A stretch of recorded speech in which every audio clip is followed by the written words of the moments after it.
muito pertinente. Tem alguém com o microfone aberto, por favor.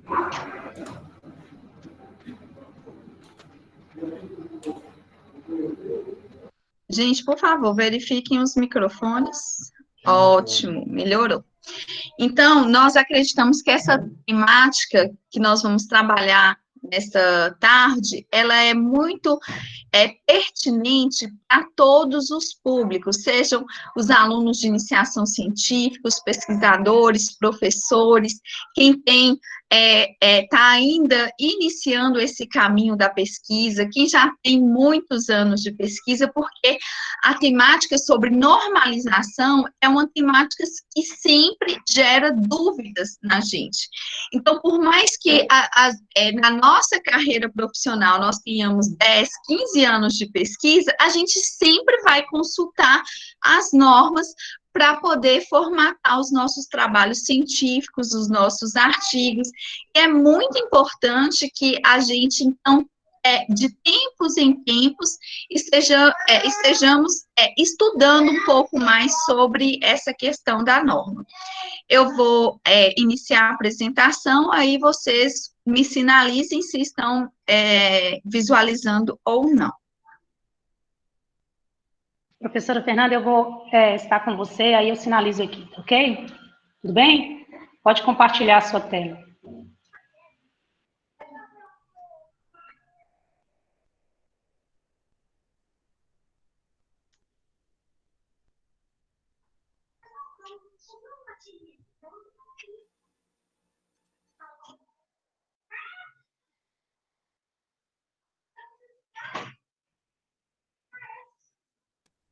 Fernanda. Cássio conseguiu entrar, né?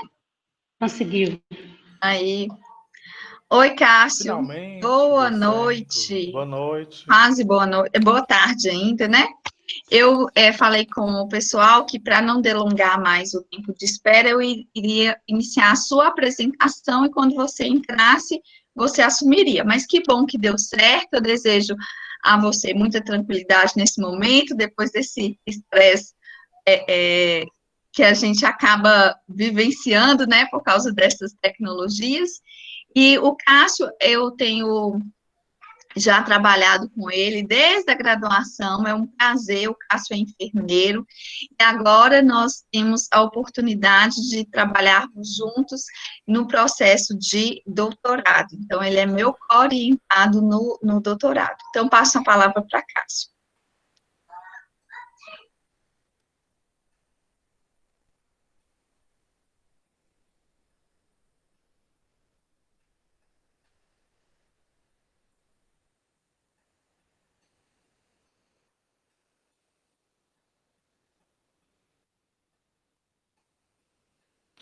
Oi, Fernanda, não estou te ouvindo? Vocês me ouviram, gente? Sim, Fernanda. Cássio, nós te ouvimos bem, você pode dar início à sua palestra. Você me ouve, Cássio? Oi, Fernanda, você está me ouvindo? Cássio, eu estou te ouvindo. Estamos todos te ouvindo. Pode iniciar a sua apresentação.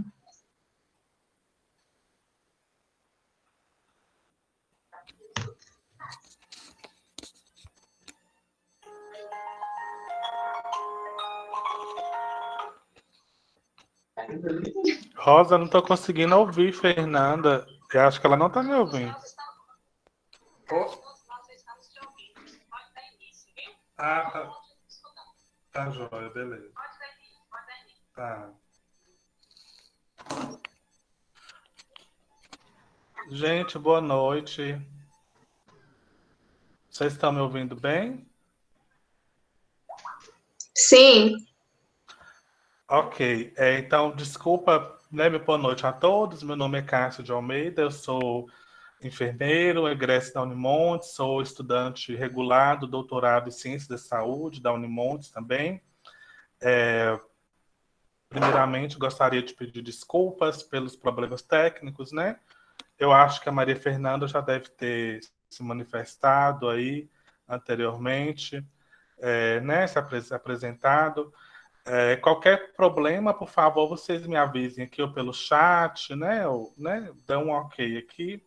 esses problemas técnicos, infelizmente, eles acontecem, né? Faz parte desse processo novo que a gente está vivenciando.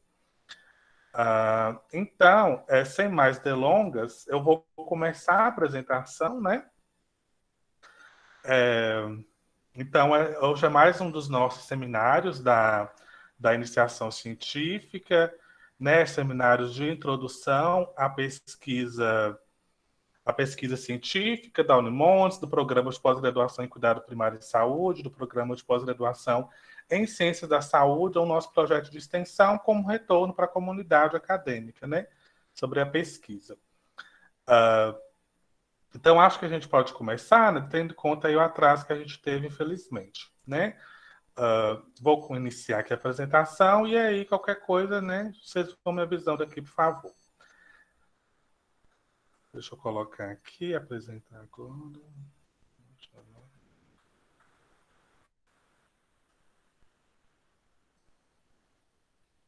Ok? Apareceu aí para todo mundo? A apresentação. Normalização, ABNT Vancouver. Sim, Cássio, tá ok.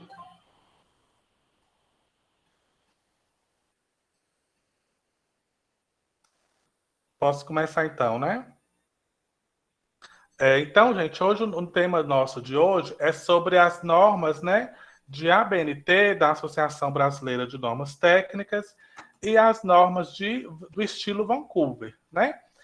Então, hoje, a gente pretende dar assim, mais uma revisada, uma aprofundada nas principais normas da ABNT, nas normas atuais da ABNT, e também algumas do estilo de Vancouver, visto que na nossa área, na área da saúde, né, essas são as normas mais utilizadas, né? Na graduação, para os nossos trabalhos acadêmicos, TCC, dissertação, tese, é muito utilizada a ABNT. Vancouver, o estilo Vancouver é mais utilizado nas publicações, nos periódicos científicos da área biomédica. Mas ainda existem muitos, mesmo na área de saúde, que ainda usam a normatização da ABNT. Então, nós, da área da saúde, a gente tem que ter o domínio dos dois, né? Da ABNT, primeiramente, né, que é o nosso berço, a nossa norma principal, e depois do estilo Vancouver, porque ela é exigida dos periódicos, na grande maioria dos periódicos científicos do setor saúde. Existem outros estilos também, por exemplo, na área da psicologia, é muito utilizado o estilo das normas APA, né? Que é muito utilizada, é uma outra normatização bem específica, mas aqui hoje a gente vai focar mais na ABNT e do estilo Vancouver, beleza? Então, assim, qual que é a importância da gente discutir e revisar as normas ABNT e as normas Vancouver? Primeiramente, a gente tem que saber uma diferença, né? Aqui no Brasil, nós temos a Associação Brasileira de Normas Técnicas, né? Que elas colocam normatização, colocam especificações, regras, né? Para todos os tipos de trabalhos científicos, para instrumentos na área de saúde ou em outras áreas, enfim. Então, é o que a gente tem que seguir na nossa graduação, nos nossos trabalhos, nos nossos artigos, nos nossos eventos científicos, é sempre a ABNT, que a gente tem que obedecer essa norma. E depois, o estilo de Vancouver, que eu vou apresentar mais à frente. A ABNT e o estilo de Vancouver são diferentes uma norma da outra. A ABNT é uma norma brasileira, né? Vancouver já é uma norma internacional, que a gente acaba adotando no Brasil, né? Porque os nossos periódicos, seguindo a tendência internacional, tem que seguir o estilo Vancouver, né? Então, é isso. Primeiramente, eu gostaria de ressaltar, gente, que qualquer trabalho que a gente for fazer, seja um simples resumo simples para um evento científico, um resumo expandido, ou um artigo, o nosso TCC da graduação, a nossa tese de doutorado, a dissertação, um princípio básico é seguir o atendimento às normas. Então, seja normas de ABNT ou Vancouver ou outra norma, o princípio básico, assim, é seguir estritamente, rigorosamente, todas essas normas. né? Porque elas estão aí para serem seguidas. Primeiramente são essas normas, e depois as normas, né, de redação científica, de língua portuguesa, da norma culta, enfim. Não tem como a gente fazer um trabalho científico, um bom trabalho científico, uma boa dissertação, um bom TCC, que ele não está seguindo as normas de uma maneira adequada. Quando você vai para uma banca de monografia, de TCC, ou quando você é revisor de uma revista, você recebe um artigo para avaliar, a primeira coisa que a gente bate o olho e vê é a questão de formatação, a questão de referência, de citações, de normas. Então, você já consegue identificar quando tem algum erro, né? E é muito, assim, deselegante quando você vê um trabalho que está fugindo das normas, né? Que ele está com referência inadequada, que ele está com paginação inadequada, com tabela desformatada, com parágrafo lá na fonte automático, o outro está cinza, com espaçamento inadequado. Isso é muito deselegante. É uma coisa que a gente tem que evitar ao máximo. E com o tempo, é a primeira coisa que a gente vê. Quando você bate o olho num artigo, num trabalho, você já consegue ver. Nossa, ali aquela referência está errada. Essa citação não é assim. Esse número aqui tá da paginação, o trabalho está em Arial, mas o número está na fonte de calibre. Então a gente já vai vendo isso de cara logo. Então a gente tem que seguir essas normas, assim, gostando ou não, é preciso a gente seguir. Muitos periódicos, eles inclusive já recusam um trabalho quando ele está em desacordo com alguma norma, né? Então, o primeiro passo, por exemplo, quando você submete um artigo para um evento, para um periódico científico, a primeira etapa é uma triagem quanto às normas, né? As normas da revista. Então, lá eles vão ter um editor, ou uma secretária, ou, enfim, um estagiário, que ele vai ver se aquele artigo está de acordo com as normas do periódico.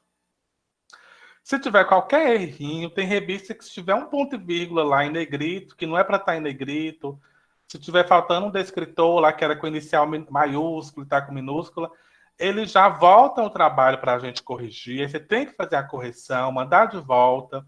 Então, isso delonga, né? Vai atrasando mais o processo editorial. E às vezes tem algumas revistas que elas até mesmo elas arquivam o artigo, né? Elas falam, não, vocês têm que adequar as normas e depois submete novamente para a revista. Então, isso gera um atraso muito grande, né? Por parte durante esse processo de submissão, de avaliação do artigo, né? Então, a primeira coisa que a gente tem que fazer é seguir essas normas, trabalhar, terminar o artigo, mandar alguém para revisar, pedir alguém para dar uma conferida final, se for possível, né? Fazer um checklist. Algumas revistas elas têm um checklist de cada norma, né? Então é essencial ter isso, né? E quando a gente está na dissertação, na tese, na nossa monografia, a gente não quer perder ponto lá na nossa banca por causa de uma referência errada, de um parágrafo desformatado, né? Então, aqui eu vou entrar agora nas principais normas que a gente tem hoje da Associação Brasileira de Normas Técnicas, a ABNT, né? Essas normas da ABNT, gente, elas, infelizmente, elas mudam muito. Algumas, assim, se mantêm muito estáveis ao longo do período, né? Outras mudam pouca coisa, mas volta e meia elas estão mudando, né? Então, eu formei em 2014. De 2014 para cá, acho que já deve ter tido umas 3 ou 4 atualizações de ABNT para normas, para trabalhos acadêmicos na área de saúde, né? Tem um manual da Junelessa França, que eu vou mostrar mais à frente, que ele já está na 9ª edição. Depois que eu formei, já está na 9ª edição, parece, a 10ª edição. Então, sempre está mudando essas normas. Então, a gente sempre tem que estar seguindo. Uma coisa importante que eu deixo esclarecer é que não é obrigatório a gente decorar essas normas, sabe? Como é que vai ser referência, citação, espaçamento, esse número? São muitas coisas. O que a gente tem que fazer é seguir. Então, você baixa no seu computador, né, as normas, no PDF, ou você imprime, ou adquire o manual da BNT, ou o manual da Junelessa França e da Ana Cristina Vasconcelos, que é da editora UFMG, e vai seguindo, né? Aí você faz seu trabalho e vai vendo como é que é a paginação, como que é a tabela que eu faço, como é que é essa referência aqui de trabalho e análise de congresso. E você vai seguindo isso, vai consultando, né, nesses manuais e vai obedecendo essas normas. Esses manuais sempre têm os exemplos e você vai aprendendo. Com o tempo, com a experiência, com a prática, você vai se tornando expertise, vai desenvolvendo até mesmo olho clínico para isso, sabe? Você vai aprendendo até isso assim, de cor, sabe? Vai decorando automaticamente. Mas não precisa se ter aquela preocupação em decorar, não. É só mesmo consultar e seguir aquilo que está nos manuais. Então, aqui eu vou entrar nas principais normas, né, dar uma revisada. A última norma da ABNT, ela explica que, quanto à fonte, né, a fonte que nós temos que utilizar é a fonte Arial ou a fonte Times New Roman, né, Arial ou Times, no tamanho 12, sem negrito, para o corpo do texto. Então, essas são as fontes. Ou você usa Times ou Arial. O que não pode é ficar misturando no texto. Uma hora está em Arial, outra hora está em Times, né? Isso, gente, aqui, só lembrando, são as normas da ABNT, tá? Eu ainda não vou entrar em normas de artigos, porque cada periódico tem um artigo, tem uma norma específica, tem uma normatização específica. Até mesmo as instituições, departamentos, programas de pós-graduação têm uma norma específica, às vezes.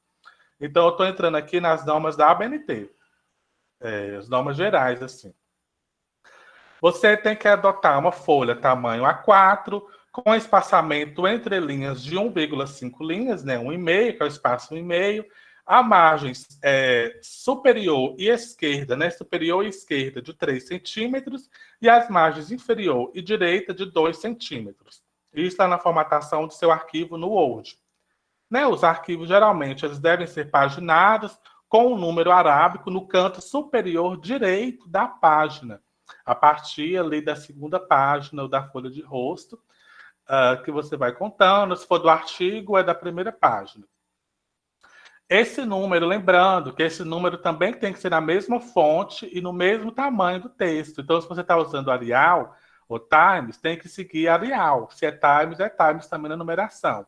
Às vezes a gente vê muito assim, o trabalho está em Times e quando você vê a numeração da paginação, ela está em calibre, tamanho 10. Aí vai ser paginado, né? Quanto aos títulos das sessões, né? Por exemplo, o título do artigo, da monografia, o título da introdução, metodologia, resultados, discussão, né? São os títulos principais. São em caixa alta, em negritos, vão ser numerados e alinhados à esquerda, também tamanho 12. Aí, em seguida, nós vamos, logo abaixo do título, né? Se não tiver o subtítulo, a gente já vem com o texto.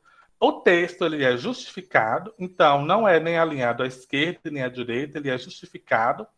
A primeira linha do parágrafo, ela deve ter um afastamento, um recuo de 2 centímetros. Fica um pouco grande, mas é 2 centímetros mesmo. Eu explico, salientando aqui, que não é 1,5 centímetro nem 1,25. Às vezes, tem gente que vai lá no computador e dá aquele tab, aperta a tecla tab, e aí só que a tab ela vai para 1,25. Ela não vai para 2, ela fica 1,25. E o recuo aí é de 2 centímetros. Ou você pode adotar também sem o recuo, né? Fica o parágrafo sem o recuo, aí para diferenciar um parágrafo do outro, você vai dar um enter, né? Aí fica um espaçamento de 1,5 linhas entre um parágrafo e outro. Que também é outra possibilidade para poder seguir. Tá bom? Então aí, né, fonte Times Arial, tamanho 12, a cor é automático, né, folha 4, margem superior esquerda 3 centímetros, inferior e direita 2, espaço de 1,5 linhas. E os títulos em negrito alinhado à esquerda e o texto justificado com parágrafo recuo de 2 centímetros, ok? O título, né, já vai ser em português, que é a nossa língua materna. O título deve compreender os conceitos-chave do tema abordado, né, o assunto principal. Ser um título objetivo, um título atraente, né, um título que vai chamar a atenção do leitor ou do revisor do seu artigo, né? Esse título aí, gente, geralmente na área de saúde é recomendado ser um título de, no máximo, 15 palavras. Algumas vão para 10, outros para 17, outras revistas adotam o tamanho em caracteres, né, e não em palavras, mas a grande maioria recomenda que sejam 15 palavras. O título, principalmente para artigo, tem uma maioria das revistas, elas recomendam que o seguinte, não precisa você colocar no título elementos que vão sobre o local geográfico da pesquisa, né? Sobre o local geográfico, sobre o ano, e nem sobre o método. Por exemplo, sei lá, avaliação da qualidade de vida dos enfermeiros, da estratégia de saúde da família, de Montes Claros, no Gerais, Brasil.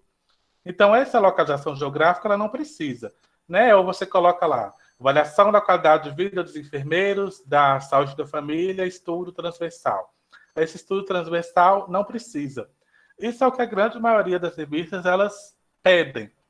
Mas isso não é uma lei universal, não. Algumas revistas, elas até pedem que tenha isso, outras pedem que tenha o método, o tipo de estudo que você adotou, ou o ano do estudo, né? Mas a grande maioria peça que seja um título assim mais sucinto, mais objetivo mesmo. Então, nesse exemplo que eu dei, seria assim, avaliação da qualidade de vida de enfermeiros da estratégia de saúde da família. Só isso. Né? Porque lá depois, a metodologia, você vai falar onde foi o local, o tipo de estudo, né? Então, hoje, a grande maioria pede assim. Mas isso, é claro, como eu falei, vai variar muito de periódico para periódico, até mesmo entre instituições, entre departamentos, tá bom? E aí, em seguida, do título, né? Depois do título vem os autores, né? E aí você vem depois o resumo. O resumo em português, no parágrafo único, justificado. A norma, ela fala que o resumo não deve conter abreviações, nem citações, né? Então, você não vai colocar lá no resumo Sistema Único de Saúde, SUS, né? Atenção primária saúde, APS. Nem citação, né? Coloca lá, atenção primária, porta de entrada, Brasil 2018. Não precisa disso, beleza? O resumo, título escrito em caixa alta, negrito, centralizado. O resumo, geralmente, recomenda-se que ele contemple o objetivo do estudo, a justificativa, a metodologia. Esse é um resumo para projeto de pesquisa que eu coloquei, gente, desculpa. E os produtos pretendidos. Para, seja o TCC ou artigo, geralmente o objetivo, o método, principais resultados e conclusão dos escritores. Tá? O resumo ele pode ser estruturado ou não estruturado. O resumo estruturado é aquele que vem esses títulos, objetivo, metodologia, resultados, conclusão. Vem esses títulos dentro do resumo, sabe? Vem lá, objetivo, 2 pontos, você põe objetivo, né? Aí esse é o resumo estruturado. Quando não tem esses títulos, né, esses termos dentro do resumo, é o que a gente chama de resumo não estruturado. Né? Ele segue essa mesma ordem, mas sem ficar colocando esses termos, sem colocar esse subtítulo, né? Objetivo, justificativo, não precisa. Pode ser estruturado ou não. Vai depender da norma da sua faculdade, do seu TCC, do seu mestrado, do seu doutorado, como que eles pedem aí. Eu faço mestrado lá em Diamantina, e mestrado em ensino e saúde. Aí tem que ver lá como é que eles seguem, como é que eles pedem essas normas. Geralmente tem um template, né? Aqui no Ciência da Saúde, que é o que eu faço, é outro estilo. Na UFMG, na enfermagem, vai ser outro. Então, isso muda muito. Eu vou mandar para a revista X. Ela pede de um jeito, uma pede estruturada, outra não estruturada. Então, tem que entrar em cada um e ver como é que eles pedem. Tem que obedecer também o máximo de caracteres ou o máximo de palavras. Geralmente, a gente faz o resumo 150 a 200 palavras, mas isso pode variar para mais ou para menos. Né? Esse resumo aí que eu estou falando é um resumo, por exemplo, para um artigo, né? Para um TCC. Aí o resumo de uma monografia, o resumo de uma tese, de uma dissertação, ele vai ser maior, você tem mais espaço. Geralmente é no máximo uma página que a gente faz, né? O resumo de projeto de pesquisa também é maior. Agora, para artigo, geralmente é 150 palavras. Né? Algumas revistas até menos. Algumas pedem mais. Né? O resumo também, gente, algumas revistas ou alguns TCCs pode também começar pela introdução, né? Muitos já pedem para ir direto para o objetivo, mas algumas revistas elas pedem para você começar com a introdução, uma frase ali introdutória, né? Isso também, geralmente, nas dissertações, na tese de doutorado, vem primeiro com uma breve introdução ali, destacando o trabalho, beleza? E aí respeitar esse máximo de caracteres, né? E esse é um resumo claro, um resumo conciso, um resumo consistente, bem resumido, bem chuto, que apresente assim, o cerne, o essencial do seu trabalho, da sua pesquisa. Esse é um resumo convidativo. Principalmente para os TCCs, para os resumos, para os artigos, você já pode ter um artigo excluído, rejeitado, só pelo título e resumo. Então, se eu estou com um título ali muito... não está bacana, estou com um resumo que não está bom, está muito fora da norma, não está com português bom, está muito confuso, o leitor ou o revisor, né, o editor do periódico, por exemplo, já pode recusar. Aí né, a pessoa já está com o título, não está bom, o resumo não está legal, ou está fora da norma, eu já não vou nem ler o resto, já vou recusar daqui mesmo. Né? Se o resumo está assim, o título está assim, imagina o resto do artigo. Então, assim, esse resumo, principalmente o título, tem que ser muito bem feito, porque eles vão ser assim, o convite para quem está avaliando o seu trabalho, para quem é da sua banca, para quem é o editor lá da revista que você mandou, ou para um congresso que você mandou o seu resumo. Vai ser a primeira coisa que ele vai olhar, tá bom? Então já pode ser até excluído, né? Ou a pessoa já ficar assim, nossa, mas não tá bom esse resumo, esse título, né? Então já começa bem daí, tá bom? Aí, gente, agora para as palavras-chave, na nossa área da saúde, a gente usa, são os descritores em ciência da saúde, né? São os DECs. A grande maioria dos trabalhos, principalmente dos artigos, exige 3 a 5 descritores, né? Alguns mais, outros 3, alguns 6, mas geralmente é de 3 a 5 descritores. Aí na norma da BNT ele é separado por ponto final. Aí você vê a expressão palavra-chave ou descritores, né? Em caixa baixa, negrito, seguida de 2 pontos. E aí em seguida vem cada descritor, separado por ponto final. E as iniciais de cada descritor, de cada termo, são iniciais maiúsculas. Ok? Aí são as palavras-chave. Isso também vai variar, de acordo com cada revista, com cada evento que você vai, do mestrado que você está, o doutorado vai variar um pouco, pode variar também. E na nossa área, a gente usa o DEX. As nossas palavras-chave a gente tem que consultar no DEX. Entrando na Biblioteca Virtual em Saúde, a BVS, e lá você vai consultar a lista dos descritores em ciências da saúde. Então, vê se aquela palavra-chave ela consta lá naquele descritor. Por exemplo, vínculo mãe-bebê. Será que é um descritor no DEX ou não? Estratégia de saúde da família. Né? Então, tem que consultar. Isso é obrigatório na área de saúde. Tá bom? A gente tem que consultar os escritores em ciência da saúde. Para quem não está habituado, é só entrar na BVS, que é a Biblioteca Virtual em Saúde, e lá embaixo na página vai ter um link de escritores em ciência da saúde, você clica e lá você vai consultando. Né? Às vezes tem uns que a gente encontra de cara, outros não tem de jeito nenhum. Então, mas você tem que ir procurando, né? Até encontrar o descritor correto. Tá bom? Isso aí também já tem que estar lá embaixo do resumo, tem que consultar no DEX, beleza?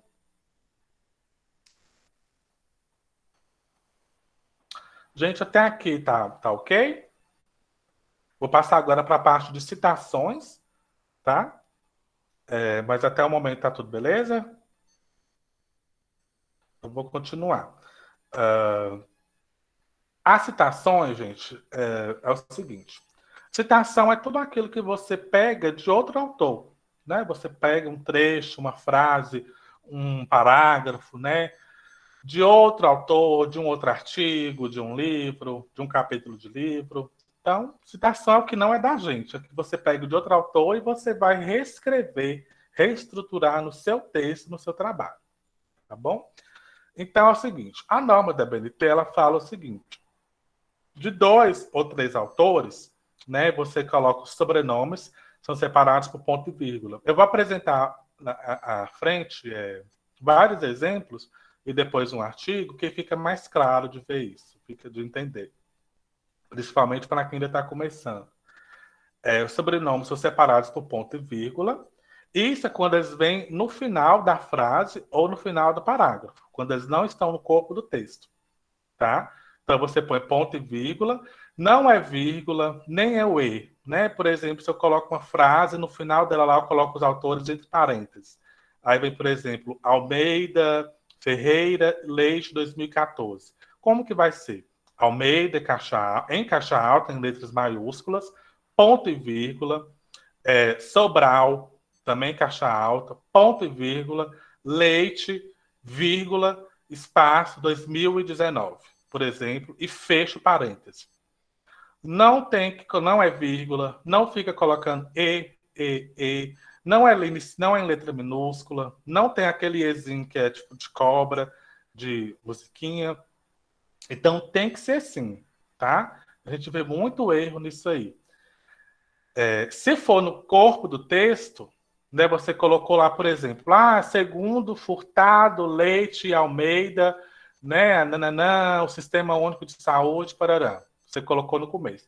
Aí vai ser só a inicial em maiúscula. Por exemplo, segundo Almeida, você escreve normal, né, só o A maiúsculo, Almeida, vírgula, Moreira, só o M maiúsculo, e Leite, só o L maiúsculo, entre parênteses, o ano, 2019, vírgula, o Sistema Único de Saúde, aí já é citado no corpo do texto.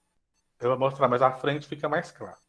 A gente vê muito erro, as pessoas colocam no texto, no corpo da frase, colocam o autor em maiúsculo, colocam com ponto e vírgula, sendo que não é. Ou então lá no parágrafo, quando é entre parênteses, coloca com E, coloca tudo em minúsculo, enfim.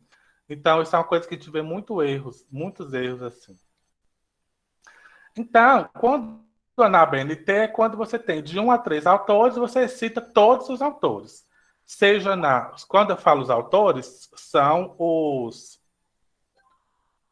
sobrenomes, tá bom? Quando são isso. Então, na BNT é quando são 2 ou 3 autores, são separados por ponto e vírgula. Você cita todos os autores. E quando são mais de 3, eu estou olhando aqui no WhatsApp, gente, porque se tiver qualquer probleminha aqui, alguém me avisa, toda hora estou de olho, viu? Se tiver algum probleminha técnico. Então, quando é até 3 autores, você cita todos os autores nas suas citações no seu texto, na referência também.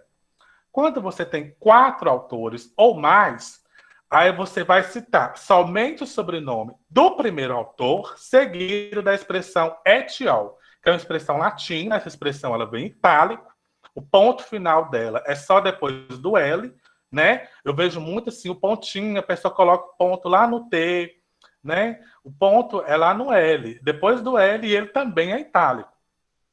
É uma expressão latina que significa e colaboradores, né?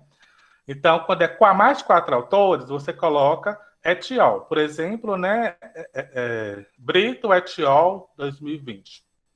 E quando está no etiol, gente, é no plural, né? Por exemplo, você escreve no texto, Brito etiol 2020 afirmam que, né? Enfim.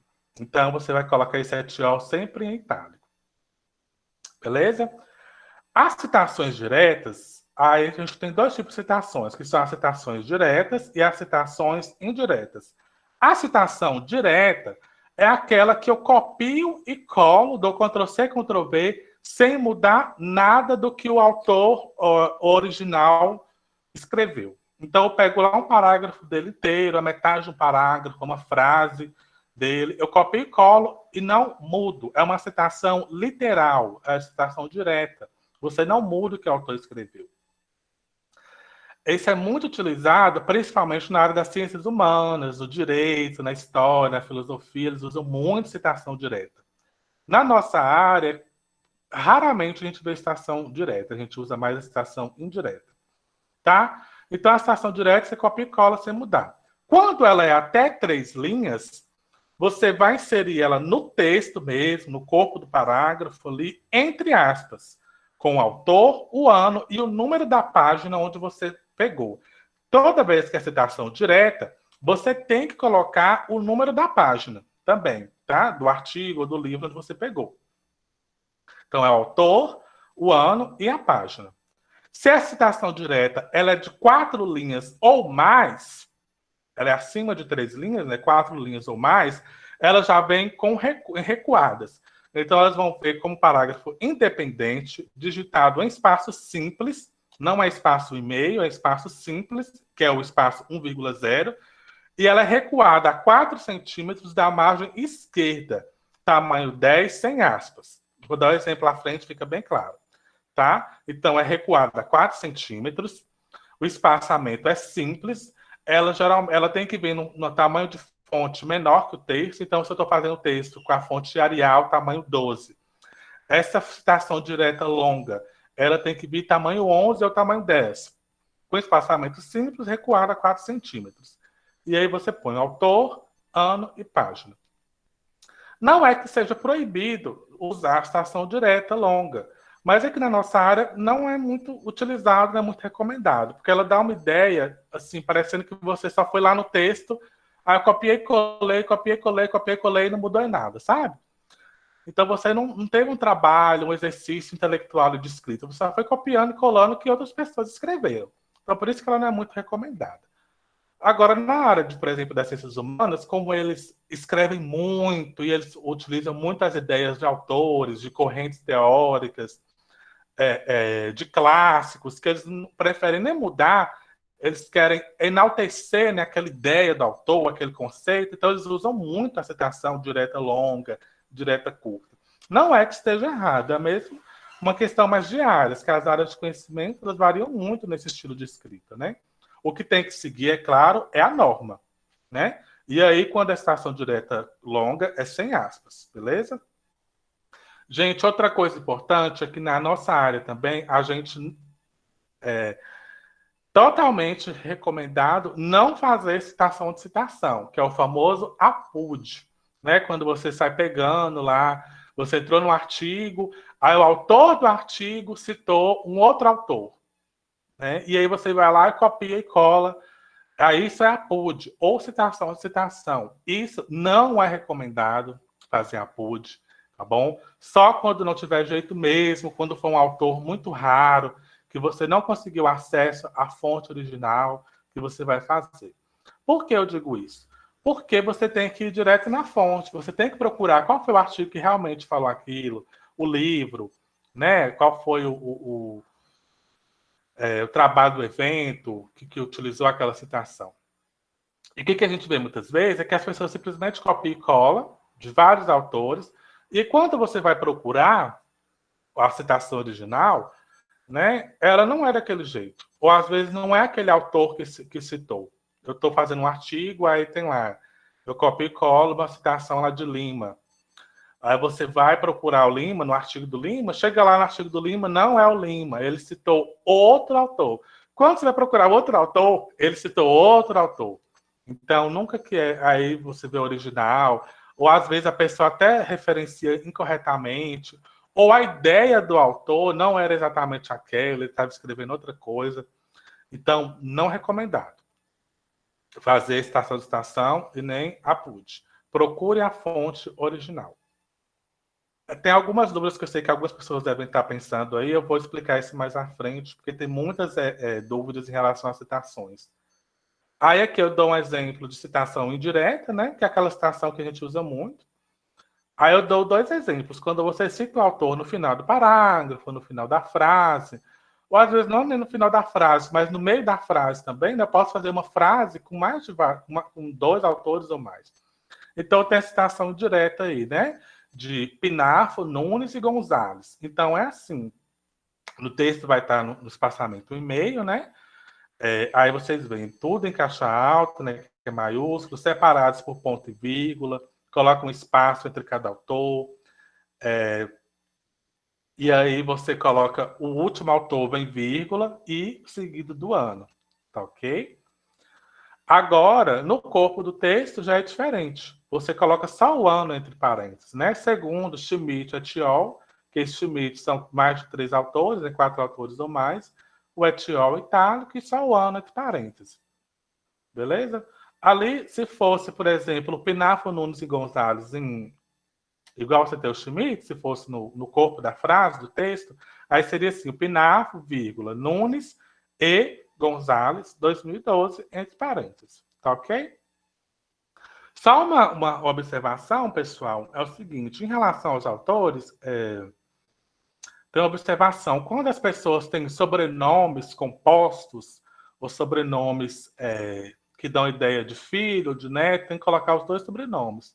Por exemplo, se o autor ele chama, sei lá, João da Silva Souza e Souza. Aí no texto você vai citar Souza e Souza, tá? Souza e Souza. Na referência também. Se é, por exemplo, Rodrigues Neto, né?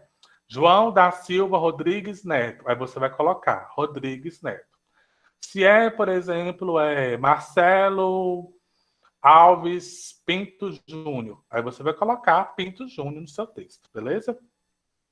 Ou Ferreira Filho. Aí vai Ferreira Filho no texto, tá bom? Deixa eu ver, eu acho que é isso. Aí a gente tem um outro exemplo, que é da citação direta longa, né? Que é aquela de mais de 3 linhas, né? Você só copia e cola. Aí a gente vê que no final da citação, o autor, ele seria um autor só, o ano e a página. Aí o autor, gente, aqui é vírgula, não é ponto e vírgula, quando ele vem o ano. Aí o ano, vírgula, página 105, beleza? Se passar de uma página para outra, por exemplo, 105 a 107, aí você põe 105 a 107. Aí é um outro exemplo, aqui é um exemplo quando eu coloco o autor no final da citação. Esse Moscovici. Aqui é quando eu coloco ele antes da citação. Santos e Miranda, 2016, página 11. Aí eu coloco a citação direta longa. Beleza? Se fosse curta, ela vinha no corpo do texto mesmo, só entre aspas. Ok? Aí, aqui eu dou exemplo de citação direta curta.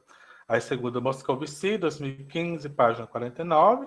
Aí você vem mesmo na mesma formatação da frase, entre aspas. Ok.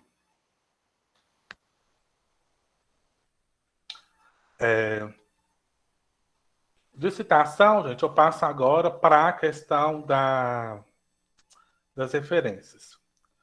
Eu só queria colocar algumas observações, que é o seguinte, as pessoas têm muita dúvida quanto à citação. Por exemplo, quando eu vejo outros autores, eu vou abrir aqui um artigo, só para ficar claro. Um artigo em Vancouver.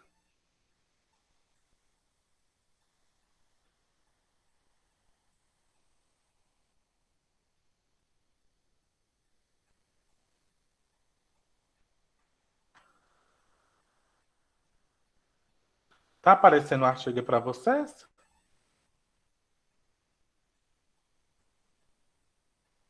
Eu não tô vendo, não. Peraí.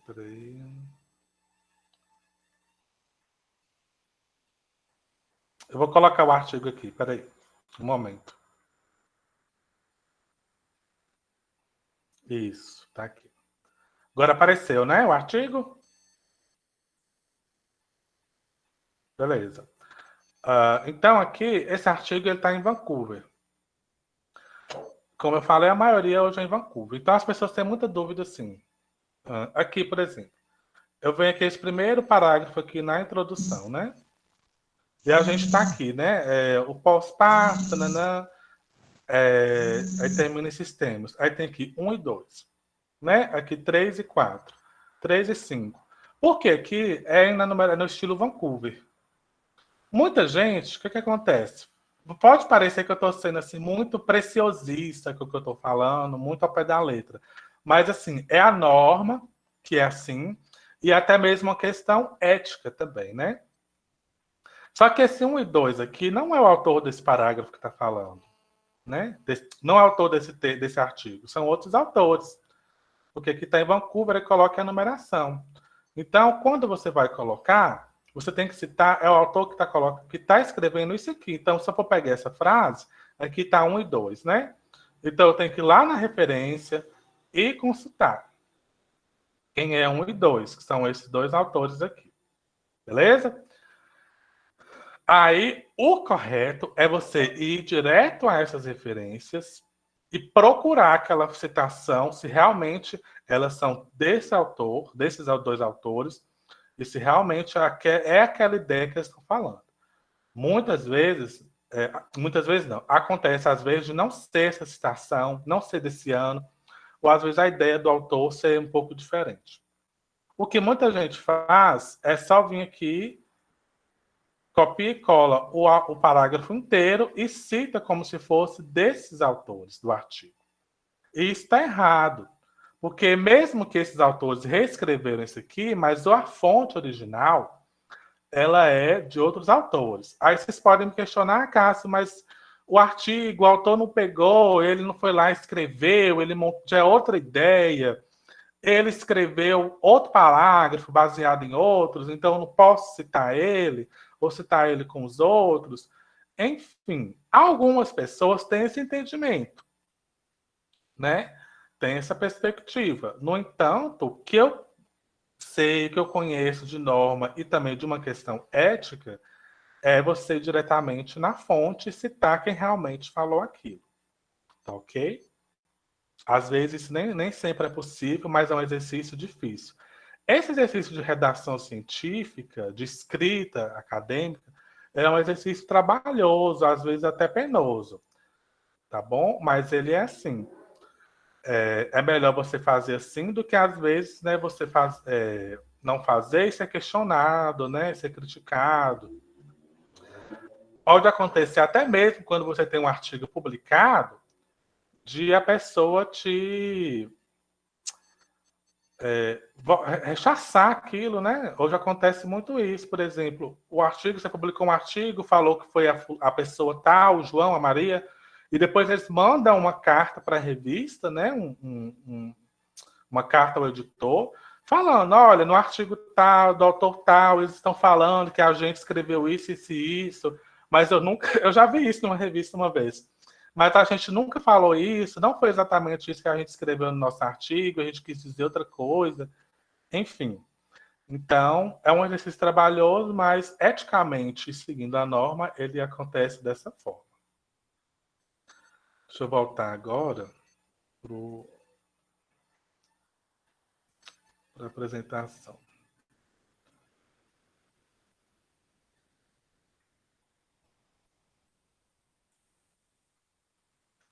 Isso, eu parei aqui citação direta curta.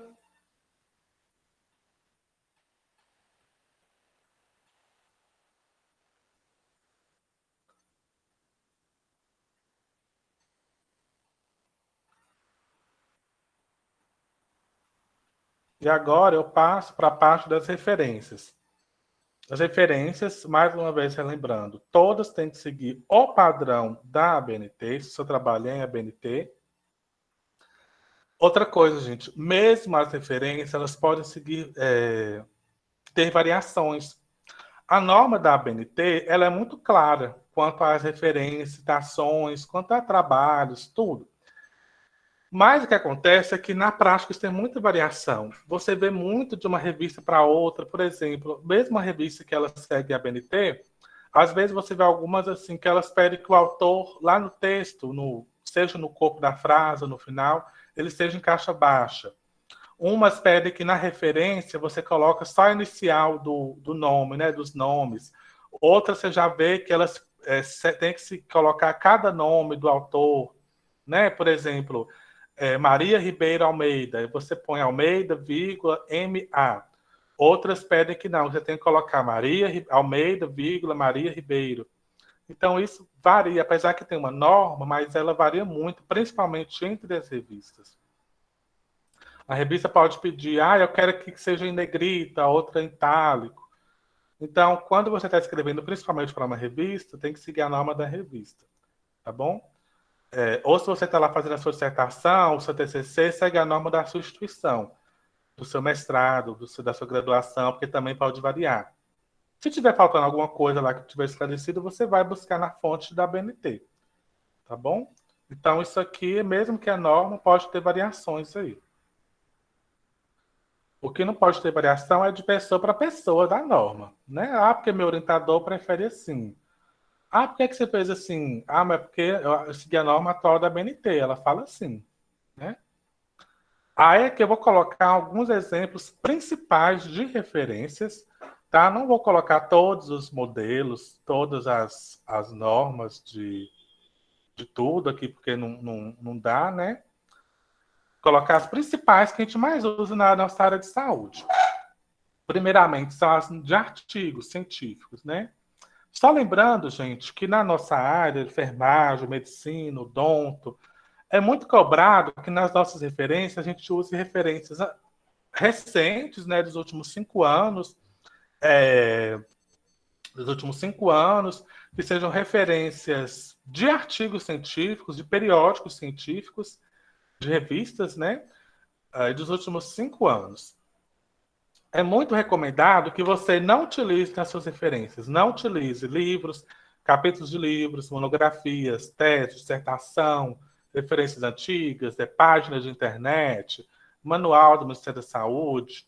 Então, esse assim é o que trabalhos publicados em anais de congressos, de simpósio.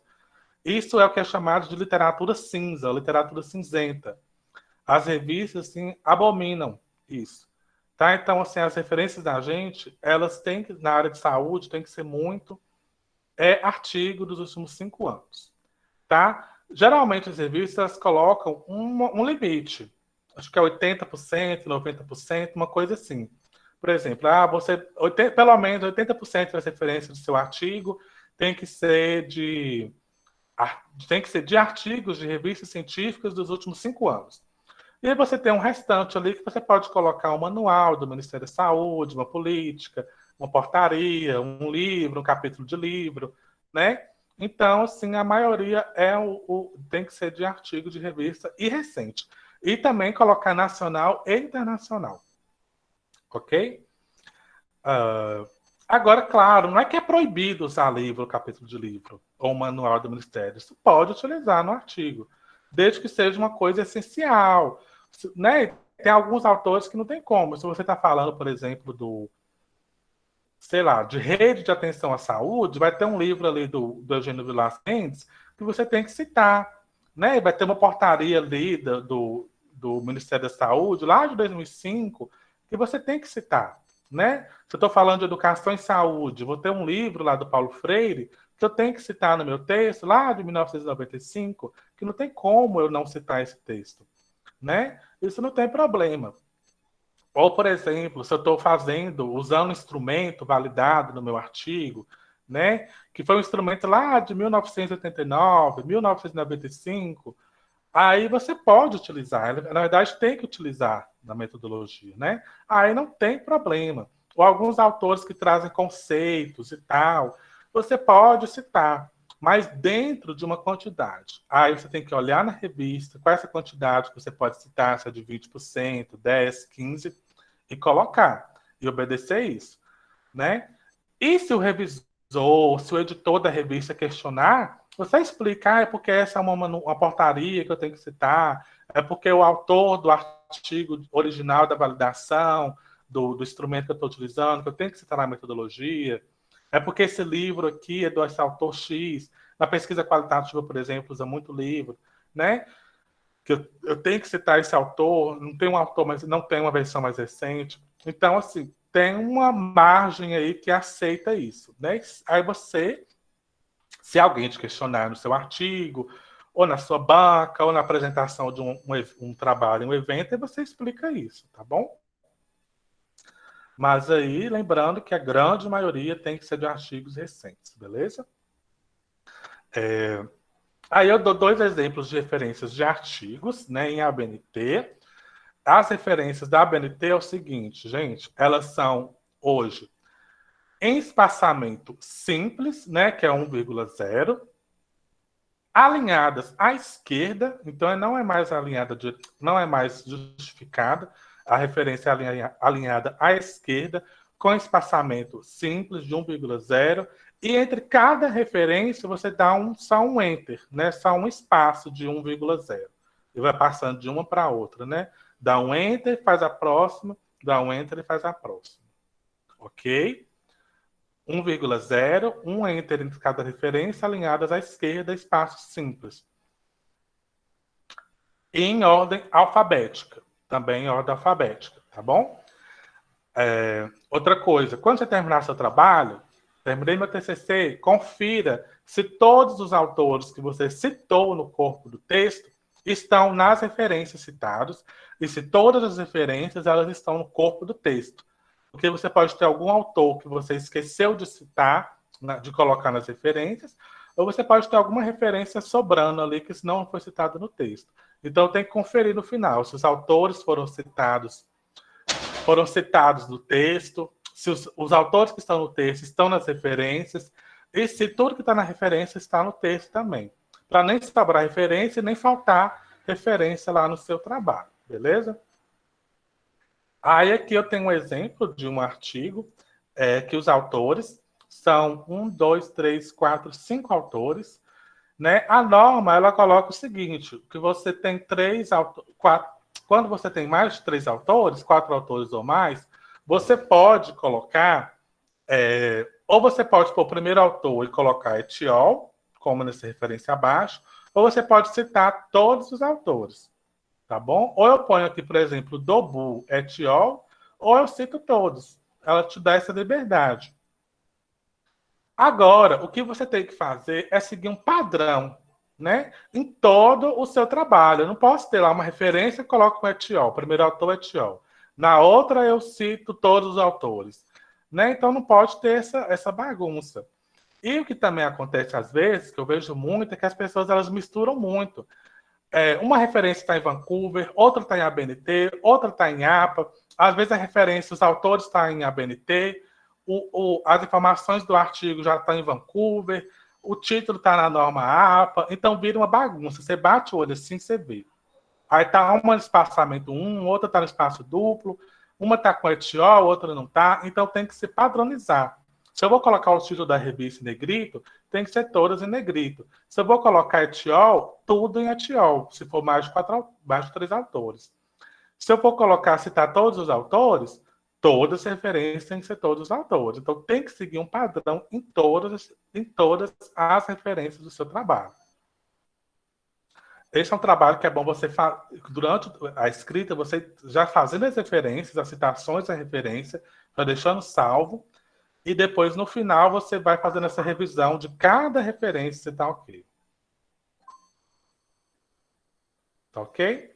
Então, eu coloco esse exemplo desse primeiro autor, eu coloco todos os autores, né? Então, aí, é o último sobrenome, vírgula, a inicial do primeiro nome, né? Ponto, espaço, a inicial do outro nome, E, ponto, espaço, S, ponto, ponto e vírgula. Bezerra, vírgula, espaço, V, ponto, espaço, A, ponto, espaço, S. Tem que ser assim. Às vezes a gente vê que coloca tudo grudadinho, né? O V, o A e o S tudo junto, o MS tudo coladinho. Não, tem que ter esse espaço, todos separados por ponto e vírgula, viu? E aí em seguida vem o título do artigo, né? Depois do título do artigo, o nome da revista, o nome do periódico, né? Isso pode ser abreviado ou por extenso, aí você tem que ver a norma da sua revista, a norma do seu TCC, do seu mestrado, que é que eles pedem. Aí vem vírgula, a cidade, né, da revista onde foi publicada, o volume, o número, a página e o ano, ok? Então é assim. A gente tem outra opção, que é colocar também o link, né, de acesso. Que é nesse segundo exemplo, né, Esmeraldo etiol. Aí a mesma coisa, autor, eu coloquei etiol, título do artigo, revista de APS, Juiz de Fora, volume 12, número 2, página 119 a 130, ano 2009. Aí eu coloco em disponível em, o link do artigo, né? O link do artigo, que pode ser em PDF ou DOI, e o acesso em. O disponível em, ele não é mais, não precisa mais daquele... Eu esqueci o nome. Tem um sinal que você colocava, parecendo um V invertido, né? Não precisa mais dele, você põe só o link. E o acesso em, né? Que é o dia, o mês abreviado e o ano. O mês tem que ser abreviado com ponto final, né? Igual eu coloquei ali o 22 de julho de 2019. Só o mês de maio que não abrevia. Os outros meses abreviam. Jan, Feb, Mar, Abril, né? Todos vão abreviando. Ok?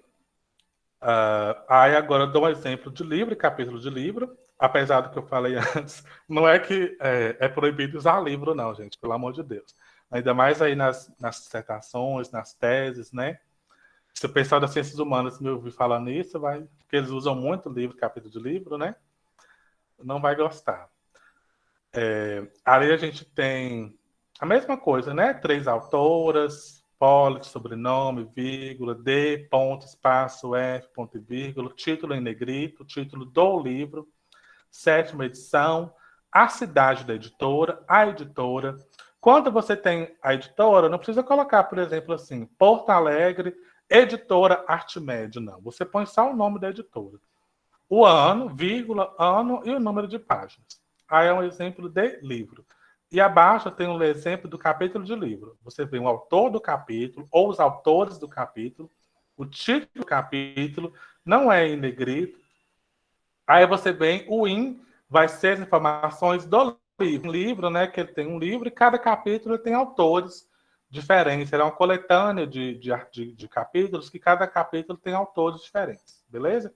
Aí você põe o IN, e aí as informações do livro, né? Os autores do livro, aí no caso são os organizadores, o título do livro, não do capítulo, que é o título do livro, em negrito, uma agenda positiva para o desenvolvimento sustentável, mesma coisa, a cidade, o ano, aqui faltou Brasília, faltou o DF, do Distrito Federal, né? Porque tem outra Brasília, outra cidade em Brasília, vírgula, ano, e a página. Aqui a página 97 a 134, é a página onde começa e onde finaliza o capítulo. Então, quando é referência de capítulo, você tem que ir na página inicial, ver lá no capítulo e ver onde ele começa e onde ele termina.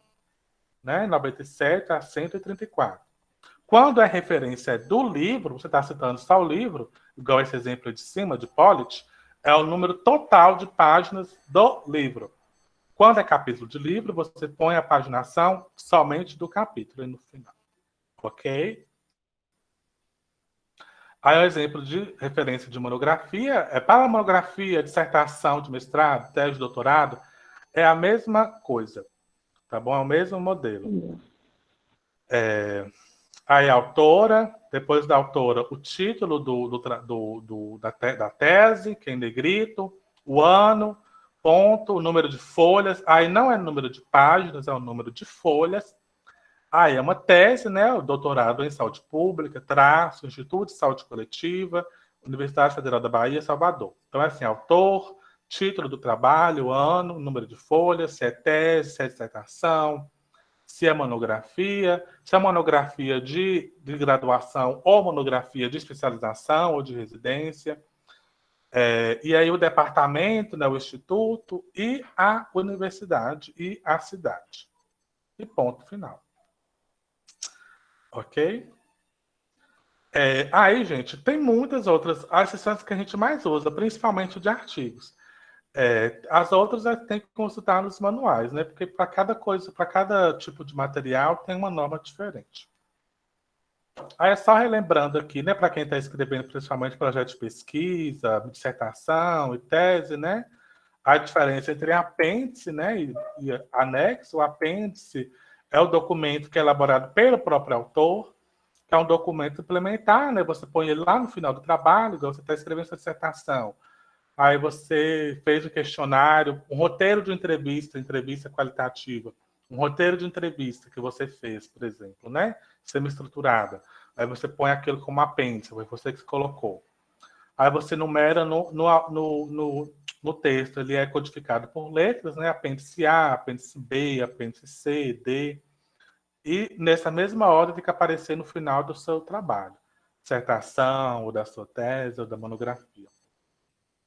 O anexo vai ser um documento complementar, que não vai estar no texto, e ele é de autoria de outro autor. Né? Por exemplo, um questionário. Eu utilizei um questionário para avaliar sintomas depressivos, que foi o, sei lá, o instrumento de Beck, de sintomas depressivos de Beck, que ele é de outro autor, então eu coloco ele como um anexo. É a mesma coisa, eu vou citar no texto anexo A, anexo B, anexo C. Ok? Esse é o manual que eu falei, é o manual da Júlia Alessa França, da Ana Cristina de Vasconcelos. Elas são professoras da UFMG, é um manual da editora UFMG. Já está na sua 10ª edição, esse aí, se eu não me engano, acho que é do ano passado, é de 2018. Esse manual, assim, ele é excelente, ele é muito esclarecedor, muito didático, ele põe a norma e põe o modelo para cada uma, sabe? Então, assim, ele é muito, muito bom para você utilizar. Então, eu recomendo fortemente usar esse manual da Júlia Alessa França. Não precisa comprar nem tirar xerox, porque volta e meia ele atualiza, então, né? Agora, gente, eu vou passar para a norma de estilo Vancouver, tá? Acho que as dúvidas podem ficar mais ao final, e também a gente já está com o tempo bem avançado. Vou passar logo para Vancouver. Vancouver, eu vou dar mais assim uma pincelada nas normas de Vancouver, porque assim, mesmo as normas de Vancouver, principalmente, elas mudam muito de uma revista para outra, tá? As citações, a formatação do trabalho, a paginação, o espaçamento, a numeração, as referências, isso muda muito de uma revista para outra revista. Então, você tem que entrar na revista. Então, estou fazendo lá o meu artigo, escrevendo meu artigo lá, né? Eu vou mandar para a Revista Brasileira de Enfermagem. Tem que entrar na revista, olhar as normas. Lá eles vão ter toda a norma, explicar tudo certinho. Algumas revistas põem um modelo, né? Põem um template que você pode seguir ele. Ou você pode olhar nos artigos publicados como que são essas normas. Então, é entrar na norma da revista e olhar isso. Tem uma norma única de Vancouver, mas ela muda muito de uma revista para outra, tá? Então, é entrar mesmo na norma da revista e seguir aquelas normas. Qual é o limite de páginas do artigo? Se é 15, 20, 100 palavras, 100 caracteres. Então, assim, não adianta muito a gente ficar adentrando, porque varia muito de uma revista para outra. Então, entrar na norma da revista e consultar. E seguir a risca, porque as revistas brasileiras são muito chatas com isso. Eles voltam, se tiver um ponto e vírgula lá, quem negrita e quem não é, eles voltam pedindo para corrigir, já dá bronca na gente. Né? Alguns já vou arquivar seu artigo se não seguir as normas. Enfim, são muito criteriosos. Revistas da enfermagem mesmo. Então, essas normas de Vancouver, gente, eu coloquei aqui essa imagem porque elas foram feitas, né, por meio de um consenso de pesquisadores, né, de estudiosos, na cidade de Vancouver, lá no Canadá. Então, essa é uma foto da cidade de Vancouver, né, no Canadá, que eles entraram no consenso dessas normas de Vancouver e que hoje elas são adotadas no mundo inteiro. E o Brasil, né, adora pegar o que é dos Estados Unidos, o que é de fora, né? O Brasil adotou também essas normas. Enfim, para a gente tem que ficar nessa coisa. A BNT Vancouver, termina um artigo, é recusado, às vezes é mandar para outra revista, aí tem que mudar as normas, enfim. Então, aí a gente tem essa página desse ICMJE, né, que é um Comitê Internacional de Editores de Revistas Médicas. Revistas médicas aí são da área da saúde como um todo, que eles têm todas as normas, todos os modelos certinho para a gente seguir. Pode entrar nessa página e seguir. Tem até o link aí nos slides aí embaixo, que eu vou disponibilizar depois. Eles escrevem tudo, normas, os critérios de autoria, questões éticas, tá? Nessa página. Então, ela é bem, bem didática. Explica tudo certinho. Tá? Aqui eu estou dando um exemplo, apesar que eu já mostrei antes, né? A edição de como que você cita em Vancouver, né? Que é o númerozinho. Por exemplo, aqui a gente vê esse 1, né? Não sei se vocês estão vendo aí, porque está bem pequeno, mas vem o número aí, especialmente do autocuidado. Nós vamos no final do parágrafo, fica mais fácil. Em vários países, aí vem aqui número 4, né? Em Vancouver é assim, você não coloca o autor, você põe a numeração. Aí pode ser a numeração antes do ponto final, ou antes da vírgula, ou do ponto e vírgula, ou depois. Ela pode vir essa numeração entre parênteses ou sem parênteses. Então, esse 4 aí podia vir antes do ponto final, ou depois, sem parênteses ou com parênteses. Vai mudar de revista para revista. Algumas são... A maioria é exponenciado, sabe? Que fica desse jeito aí. Outras vêm sem... Até mesmo no corpo do texto, né? Um 4 grande, assim. Varia muito de uma revista para outra, infelizmente. Né, que isso dá muito trabalho quando a gente está mexendo no artigo, a gente tem que recusa uma revista, mandar para outra, tem que mudar a norma toda, enfim. Né? Outra coisa da numeração é o seguinte: quando você tem os autores, por exemplo, 2 e 3, ali seria 2,3, que é os autores 2 e 3. Se você fosse os autores 2, 3, 4 e 5, aí era 2-5, que indica que é os autores de 2 a 5. Né? Se eu tenho os autores 9 e 10, então eu vou colocar 9,10. Se fossem os autores 6, 7, 8, 9, 10, 6 a 6-10. Tudo junto. Tem que ter uma numeração crescente, né? Então, por exemplo, 2, 3. Aí eu coloco aí, eu vou supor que eu colocasse 2, 3,7 e 9 a 11. Né? Então tem que ser na ordem crescente. E toda vez que for, por exemplo, eu coloco lá, cito 3 autores de uma vez, 10 a 13, ou 15 a 20, você não vai colocar 15, 16, 17, 18, 19, 20. Você vai colocar 15-20, que ele sabe que é 15 a 20. Como que eu sei que é essa numeração de Vancouver? Essa numeração é a última coisa que você faz no trabalho. Primeiramente, você escreve a sua dissertação, o seu artigo, enfim, o seu trabalho, citando os autores no texto. Normal. Eu até gosto de citar mesmo já na norma da BNT, porque se eu precisar de mandar para alguma coisa, apresentar alguma coisa que seja a BNT, já está a BNT. Primeiro, você faz o seu trabalho citando os autores do texto, certinho, colocando as referências no final. Quando tiver todo pronto, finalizado, já passou pela revisão de português, seu orientador já deu ok, já está finalizado, aí sim é que você vai fazer a numeração. Aí, por exemplo, esse 1, vamos supor que seja Coimbra 2019. Aí ele vai ser 1. E tem que ser nessa ordem. Então, toda vez no texto que aparecer esse autor Coimbra, que é da mesma referência dele, ele vai ser o autor 1. Aí o segundo, eu coloquei já 2 autores juntos, foi 2 e 3. Vamos supor que foi o Almeida 2019 e Leite et al. 2015. Aí, toda vez que aparecer o Almeida 2019, ele vai ser 2. Foi o segundo autor que apareceu no texto, tá ok? O segundo autor que apareceu no texto. Então, toda vez que ele for aparecendo, esse Almeida, ele vai ser número 2. Aí você pega o seu trabalho e vai colocando Almeida 2, Almeida apareceu de novo, é 2. O 3, né, que é o Leite et al., vai ser 3 sempre até no final. Então, o que eu recomendo? Que você faça os autores, escreva o seu trabalho com os autores, e quando tiver tudo finalizado, você faz uma lista, ou no papel escrito, ou num documento do Word, e você vai colocando, por exemplo, aí você faz uma listinha, né? 1, 2, 3, 4, até 30, por exemplo. Aí você coloca, quem é o 1 que apareceu primeiro? Almeida. 2, Ferreira. 3, Brasil 2015. O 4 foi foi Pereira 2011. E aí você vai colocando. Eu tô lá no meio, lá na discussão do artigo, eu vi, já citou, apareceu Almeida de novo, que já apareceu, que é o primeiro autor que eu citei, vai ser 1.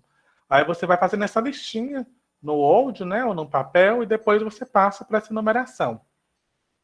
Tá?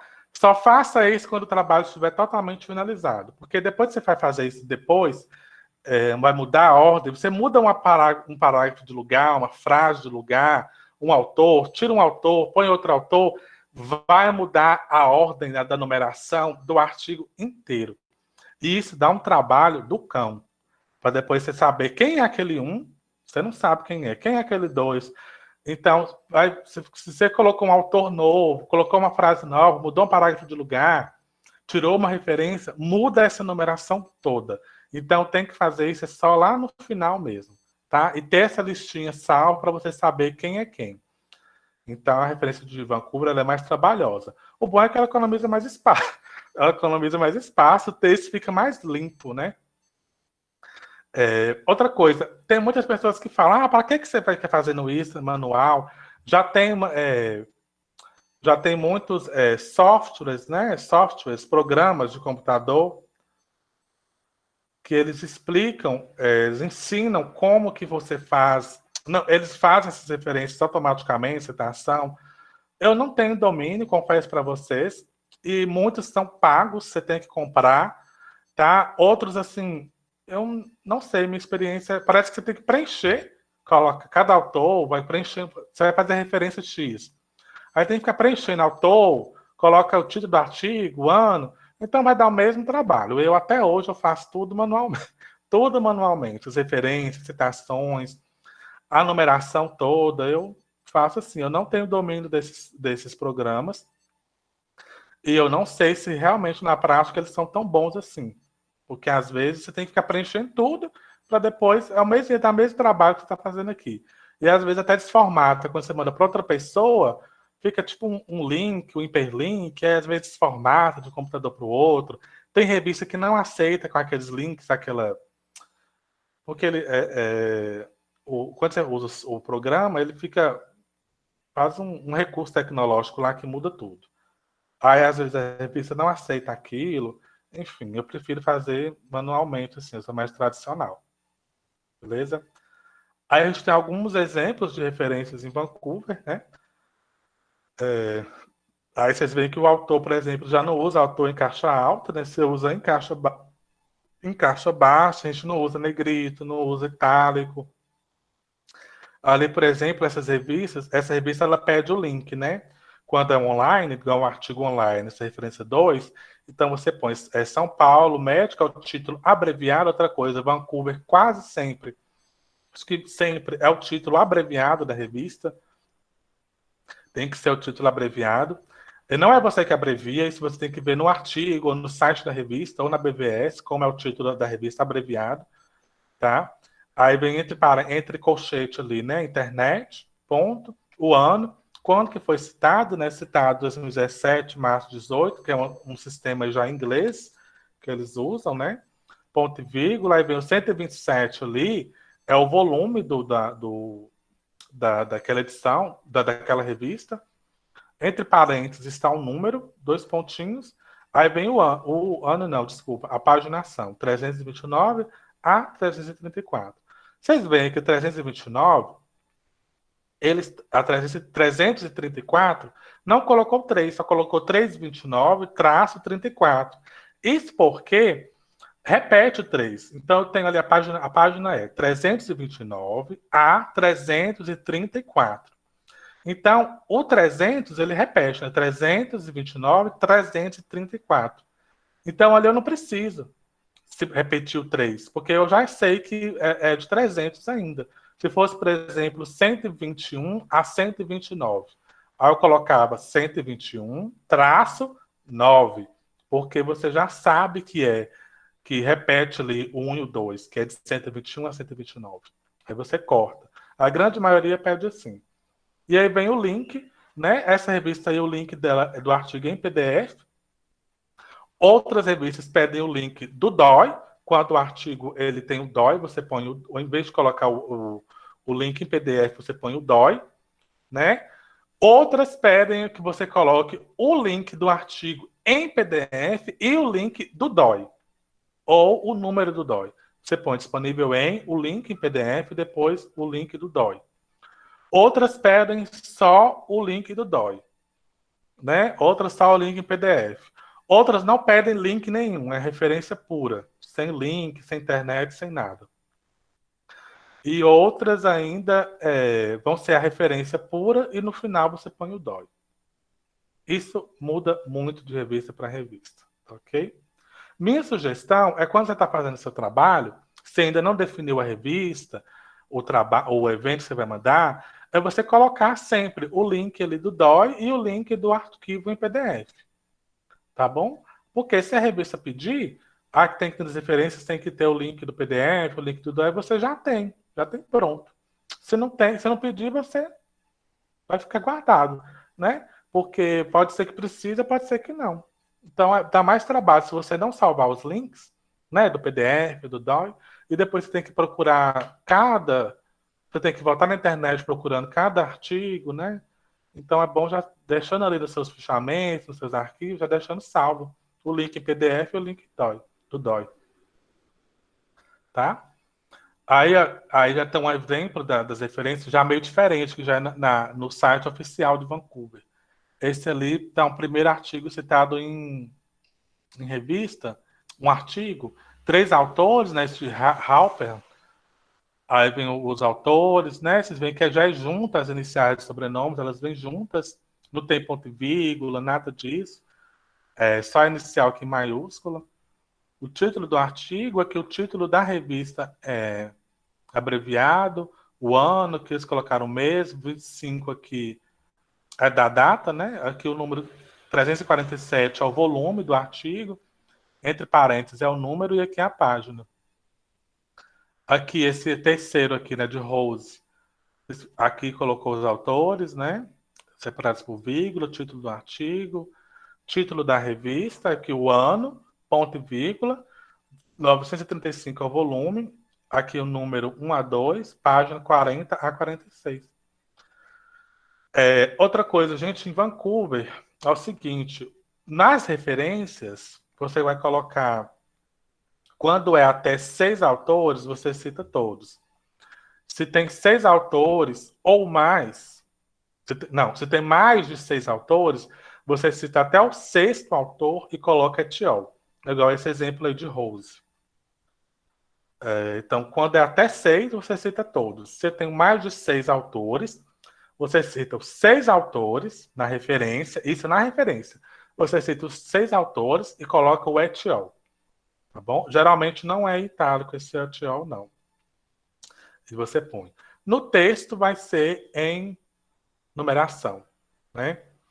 Algumas revistas a gente vê, às vezes, eles citam um autor, algum outro autor no texto, mas a grande maioria das revistas que é em Vancouver não pede para não citar o autor no corpo do texto, né? Porque em Vancouver também você pode citar, por exemplo, né?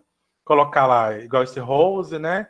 Etiol, e aí entre parênteses você coloca o ano. O ano não, a numeração dela, por exemplo, é 21, ao invés do ano. Mas a grande maioria das revistas, elas falam que é mesmo só numeração, você não põe autor no texto de jeito nenhum, só o número mesmo. Tá ok? E você pode colocar Rose, número 21, no corpo do texto, né? Enfim. Mas geralmente é só mesmo o número e pronto. E aí é um exemplo de artigo, né? Aí a gente tem outros exemplos, quando o autor é editor, quando o autor é autor e editor, quando é uma organização, quando é um capítulo de livro, quando é um trabalho de conferência, de um evento científico.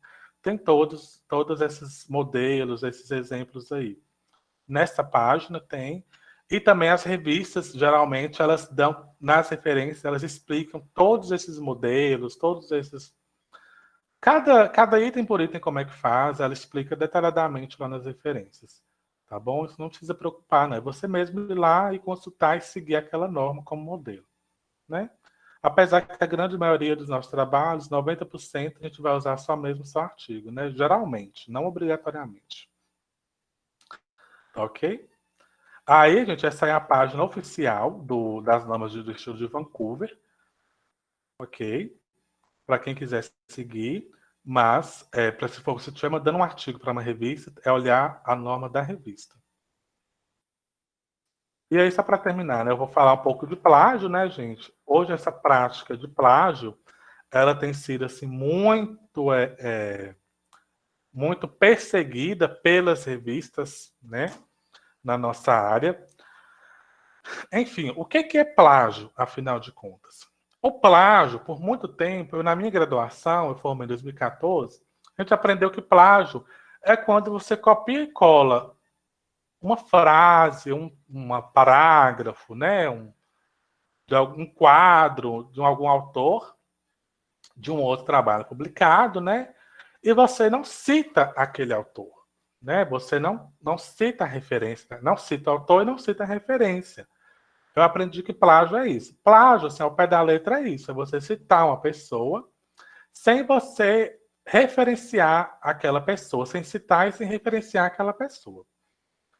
Enfim, mas hoje plágio ele vai além disso, né? Porque o que a gente aprendeu, por exemplo, o que eu aprendi na minha graduação é que era, não sei se era certo ou errado, mas hoje muita gente faz muito isso, a gente vê muito essa prática ainda hoje, que a gente tem muito aquele hábito assim, que é um hábito incorreto.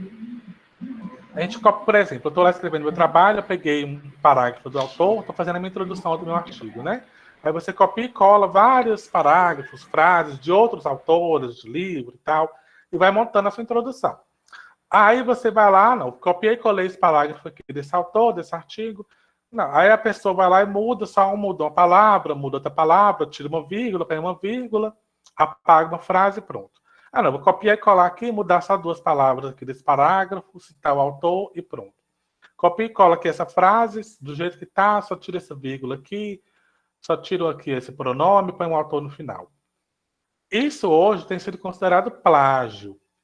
Então, não basta você copiar e colar do outro autor, de um outro artigo, e lá citar o autor no final, né? Mesmo que você cite o autor corretamente, você referencie esse autor corretamente, né?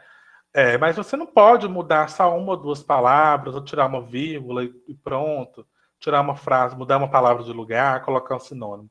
Se você fizer só isso, é plágio. As revistas hoje consideram isso como plágio. Por quê? Porque a grande parte da sua escrita ela está quase que igual à do outro autor. Então, o que a revista entende? Hoje as revistas falam assim, que a sua escrita, o seu trabalho, ele tem que ser inédito, ele tem que ser original. Então, se eu estou escrevendo coisas que elas estão ali muito similares, muito parecidas ao que outros autores publicaram, então aquele trabalho que eu estou escrevendo, ele não é original. Né? Ele só está ali, eu estou pegando que outras pessoas colocaram. Então, na verdade, você está fazendo quase que uma citação direta, curta, uma citação direta longa. Né? Então, qual que é o correto? Né? Apesar que isso é mais trabalhoso, mas qual que é o correto e o ético, eticamente falando também? É você copiar, colar, citar o autor corretamente, referenciar esse autor corretamente, e você tem que reescrever aquele parágrafo, aquela frase, reestruturar, remodelar. Você escreve aquilo com as suas palavras, mas, é claro, respeitando a ideia original dos autores. Então, se aquele autor escreveu que aquilo é aquilo, você vai manter a ideia original dele. Você não pode mudar para mudar a ideia do autor que ele escreveu, o conceito dele. Você tem que reescrever tudo aquilo que ele escreveu, com as suas palavras, com os seus termos, mas mantendo a ideia original daquele autor. Aí você vai ter uma escrita nova, inédita, autêntica, né? Então as revistas têm colocado assim, se está muito parecido com o que outro autor escreveu, mesmo que você citou correto e tal, as revistas consideram como plágio, tá bom? Então é isso, o correto é você copiar, colar, referenciar e citar corretamente e reescrever, remodelar toda aquela escrita que o autor escreveu. Seja uma frase dele, seja um parágrafo daquele autor. Tá bom? Então, correto isso hoje é isso. Esse é um trabalho muito... Ele é desgastante, assim. Só que quanto mais você vai escrevendo, mais você vai adquirindo essa habilidade, esse talento, esse domínio, e mais isso vai ficando menos difícil, sabe? Para você. Então, é um exercício de leitura e de escrita. Sempre você tem que estar lendo. Para você ler bem, você tem que ler muito. Para você escrever bem, tem que escrever muito. Então, sempre tem que estar escrevendo, praticando isso. Você vai chegar num ponto que você vai ter um domínio muito grande disso, vai ter uma facilidade de escrever.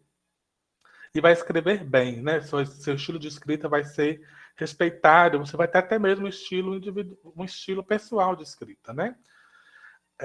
É claro que às vezes essa questão do plágio ela é muito complicada, porque tem coisas que às vezes não tem como você mudar, né? um conceito de uma doença, né? Um conceito de hipertensão arterial sistêmica. Não tem como. Se você reescreve aquilo de 500 formas, vai ter 1 milhão de referências ali na literatura que vão estar muito parecidas umas com as outras, né? Você dá um conceito ali de sintomas depressivos. É a mesma coisa, né? O senhor fala assim, por exemplo, a porta, o SUS, a atenção primária à saúde, a porta de entrada do Sistema Único de Saúde. Vai ter 1 milhão de autores que falam isso. Então, às vezes, tem revistas assim que elas são muito criteriosas, assim, elas exageram. Por exemplo, elas consideram que não, isso aí é plágio, pronto. Sendo que às vezes nem é. Se você muda de novo, vai ter outro autor que falou daquele jeito. Tá? Aquele conceito de uma doença, por exemplo, não tem como você ficar mudando. Por exemplo, análise estatística, que é muito comum, o jeito de escrever análise estatística, a técnica, a equação, o teste estatístico, é muito comum, e isso as revistas até falam, já volta, não, tá igual no outro artigo do fulano, e tal, isso é difícil de você mudar, sabe? Vai ter muita coisa parecida. Se você escreve, por exemplo, a questão ética, né? Todo mundo escreve esse projeto de pesquisa deste artigo, foi aprovado pelo Comitê de Ética e tal, paranã. E aí tem revistas que voltam para você falando que aquilo é plágio, né? Sendo que, na verdade, isso não é. Às vezes, até o título da tabela, já aconteceu comigo, a revista voltar e falar que aquele título é da plágio. Porque não tem jeito, porque você vai ter Montes Claros, Minas Gerais, Brasil, né? Vai ter 500 mil artigos que vai estar citando aquilo ali, que não é plágio. Então, assim, é uma coisa que a revista também tem que saber ponderar, né? E nós, enquanto autores, saber, enquanto pesquisadores, escritores, saber dialogar com o editor da revista, saber argumentar, né, escrever, enfim. Mas o que eu falei inicialmente você tem que seguir, né, que é reescrever o que o autor falou. Não basta só copiar e colar, mudar uma palavrinha ou duas e pronto, não. Né? E tem muita gente que às vezes o que eu vejo assim, que às vezes nem mudou nada, só copiou e colou e citou o autor. Isso aí já é plágio mesmo, tá bom? Algumas revistas hoje consideram plágio até quando você publica um resultado de um trabalho, por exemplo, eu fiz um trabalho, eu apresentei ele num evento científico, num simpósio, num seminário, publicou os anais online, depois eu escrevi um artigo, mandei um artigo para a revista, aí a revista identificou que aquele resultado, uma questão, uma prevalência, estava publicado nos anais, ela considera que isso é plágio, que o resultado não é original, não é autêntico, não é inédito, e aí recusa o seu artigo e fala que isso é plágio. Então, o que a gente tem feito hoje? Quando você vai publicar nos anais, vai apresentar um trabalho, mandar um trabalho para um evento, para um FEPEG, para um simpósio, você coloca só alguns resultados preliminares, algumas questões do questionário, uma ou duas ali, e pronto. Não coloca muita coisa, muitos resultados, análise estatística inferencial, teste quadrado, a regressão de Poisson que você fez. A gente recomenda que às vezes não coloca muita coisa, porque depois, quando você for escrever seu artigo não vai ser inédito.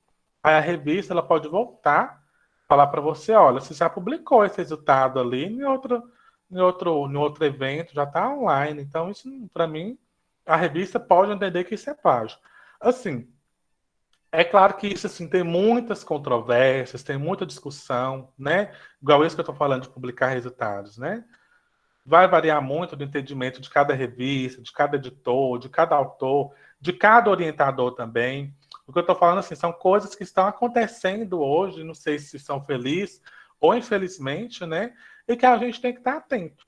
Porque pode acontecer de você mandar um artigo para uma revista e a revista simplesmente não, vou recusar porque você já publicou esses resultados aqui de perfil sociodemográfico, por exemplo, lá no evento tal. Tá bom? Então, assim, se a revista está certa ou errada, aí eu não sei. Cabe a nós, assim, ter essa atenção, essa ponderação, essa postura ética, saber conversar ali com o editor da revista, quando o artigo volta, saber explicar, argumentar, porque nós, como autores, como pesquisadores, a gente também tem esse espaço, né, esse poder para falar, não, mas isso aqui não é bem um plágio, não foi assim, eu publiquei só um resultado preliminar do meu trabalho, né? Então, saber ter esse jogo de cintura aí também com as revistas, com os editores, com a banca, né? Você pode ter um membro da sua banca que passa trabalho num programa de plágio e chega lá na sua banca e fala: sua dissertação está com plágio, seu TCC está todo plagiado, sua introdução está toda plagiada, né? Você não vai escrever um trabalho no TCC que você vai pegar 2 artigos, vou copiar e colar metade da introdução de um, a metade da introdução do outro, juntar, copiar e colar no meu TCC e pronto, a introdução está pronta. Isso aí é plágio também, né? Então, assim, as ferramentas de plágio, elas estão aí, mas elas é um robô, é um programa estatístico que está lá pronto. Estatístico não, um programa de computador que está lá. Eu, enquanto pesquisador, enquanto editor da revista, enquanto um revisor, enquanto um professor orientador, membro da banca, enquanto autor daquele trabalho, daquele artigo, da dissertação, eu tenho que saber falar, não, isso é plágio, isso não é. Isso é bem um plágio, isso não é exatamente um plágio, né? A gente tem que saber ponderar, saber equilibrar uma coisa com a outra, tá bom? Mas, assim, minha sugestão hoje para todos nós, professores, alunos da graduação, iniciação científica, mestrandos, doutorandos, é ter muita cautela com essa questão de plágio, porque as revistas estão, assim, não só as revistas, né? Porque a questão do plágio hoje está sendo muito visada, está sendo muito. Até mesmo tem assim, meio que um exagero nessa questão do plágio, às vezes, entendeu? Mas a gente tem que ter muita essa cautela, muita ética, sempre no que a gente está fazendo, sabe? Então é isso. Então, essas são as minhas referências principais que eu utilizei para fazer essa apresentação. Eu acho que por hoje é só. Aí está o meu e-mail. Depois vou apresentar vou disponibilizar essa apresentação para ficar lá na sala, no Google Class. Naira vai postar lá depois. Então, por isso, por hoje era isso, gente. Tá ok?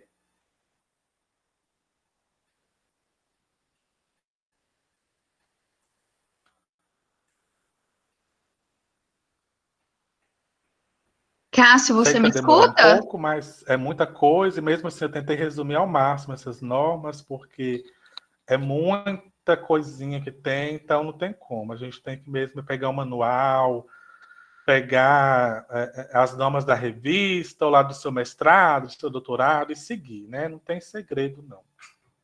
Cássio, você me escuta? Eu Vocês não estou estão te me ouvindo, escutando? não, Fernanda. Oi? E o restante do grupo está me escutando? Sim. Sim. Sim, Fernanda. Então, pessoal, nós gostaríamos de agradecer a participação de todos por terem permanecido aí até às 7h28.